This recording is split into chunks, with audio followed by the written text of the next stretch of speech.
Ladies, we need to make our coins.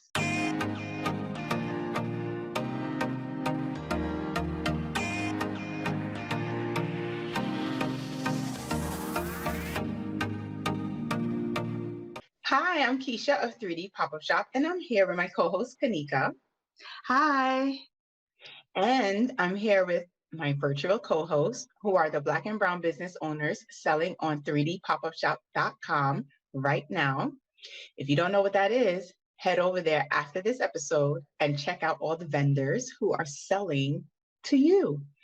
So today we want to talk about, or we want to know, if a toxic relationship can remain separate from your business. Many a times we have spoken in past episodes that we juggle a whole lot, right? As Black businesswomen. But while that sounds positive on the outside, sometimes the things that we juggle are negative, like a negative relationship. Some of us are dealing with emotional abuse at home. Some are dealing with physical abuse. And if you are, definitely get help from someone. Stop watching this video and go get help.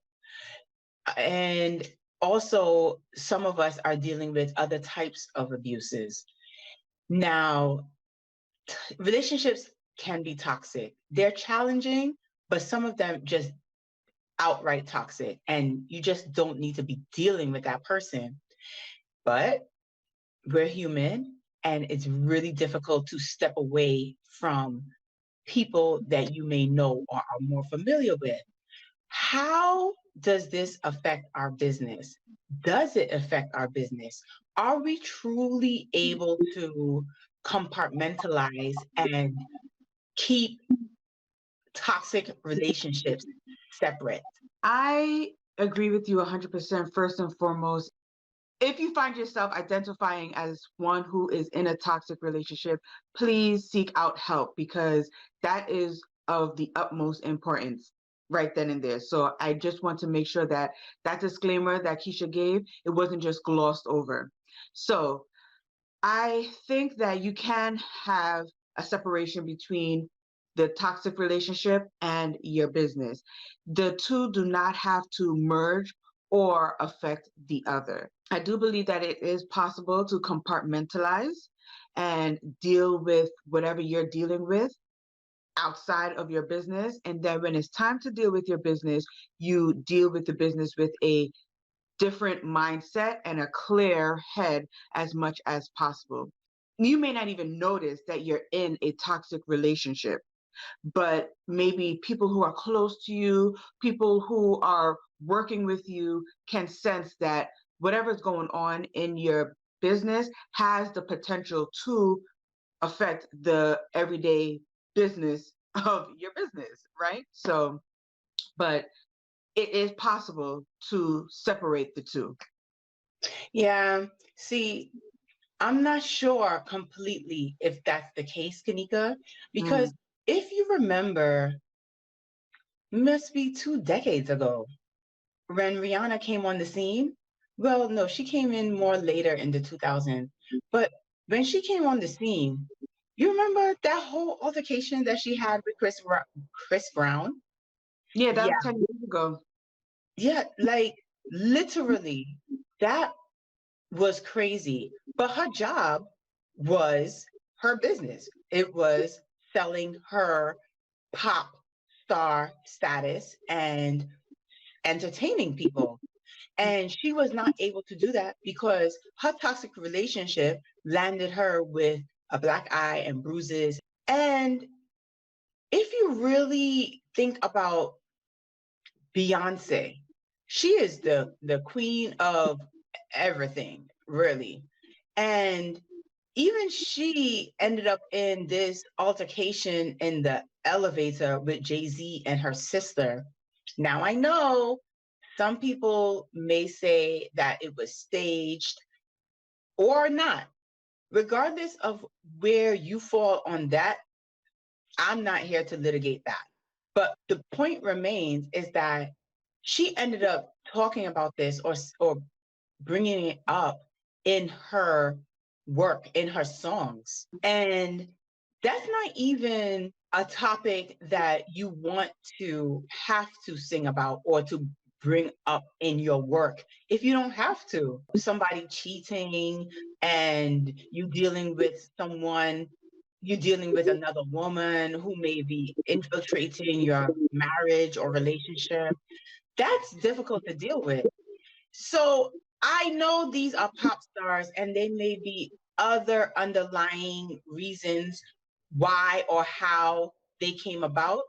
But at the end of the day, we are just simpletons. We're normal, regular schmegler humans, right? With non-celebrity status. What's to say that this type of toxicity don't leak into our work in our everyday lives? Maybe, just maybe, you end up not liking as many photos as you would have liked to, interacting on social media as you may like to. Maybe, just maybe, you don't post as often as you would like to. Maybe you don't even get on camera because you just don't want to take the chances of someone seeing you poorly cover your bruises. Or maybe, just maybe, when you're talking on camera, whether it's a IG live or maybe it's a Zoom meeting, you are unable to control your emotions. I'm not convinced that women can separate a toxic relationship from their business. And I'm just not. It's going to leak in. You need to cut that, go. Let him go. That's how I see that. Let him go. Focus on your coins, girl. Like, toxic is toxic, right? So it really shouldn't be a matter of, oh, the severity of the toxicity or how bad the situation is. But I'm talking about a toxic relationship where it's not a level of physical abuse, financial abuse. Like, it happens, right?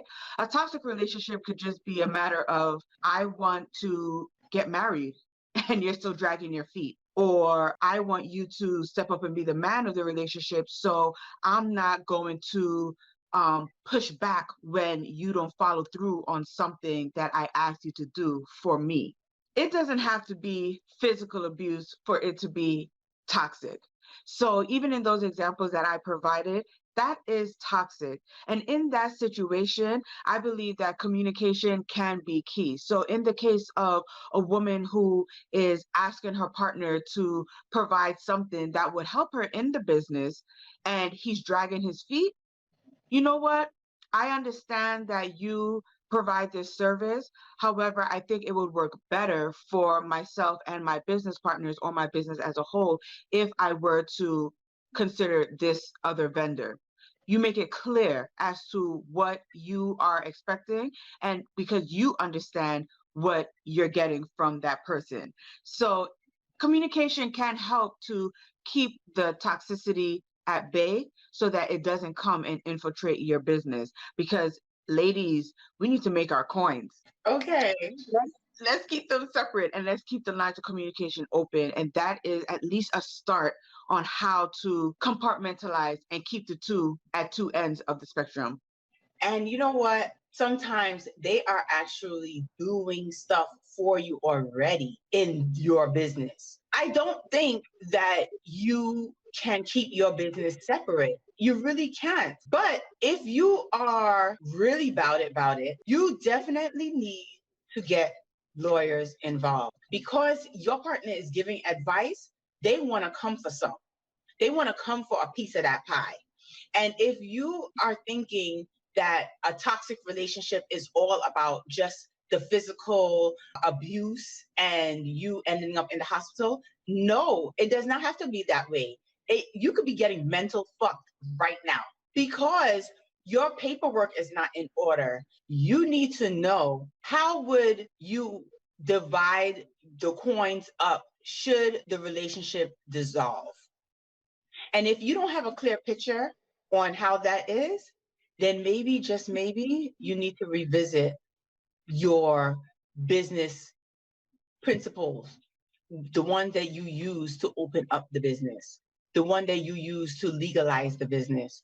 to really go back to how the business is formed, who are the principal operating authorities of the business, and how it is going to be divided. Because at the end of the day, it doesn't matter what you say.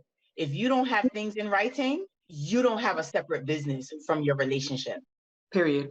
So if you enjoy this video or you want to hear more from us, please consider subscribing. Just click on that button below or click on another video.